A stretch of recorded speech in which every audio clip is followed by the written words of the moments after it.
আজকে ঘুরতে গেছিলাম ডটমনে, জীবনে শিক্ষা হয়ে গেছিল। শিক্ষা হয়ে গেছে এই কারণে এনে চলতেছে, কি জানি কয়, ওই যে কৃষকের হরতাল চলতেছে, এই কারণে ট্রেন বন্ধ করে দিছে।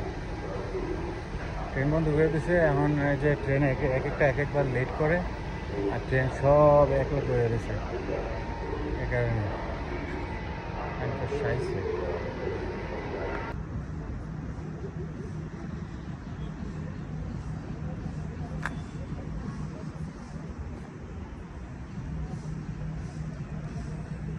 এটা হচ্ছে স্টেডিয়াম, অনেক সুন্দর।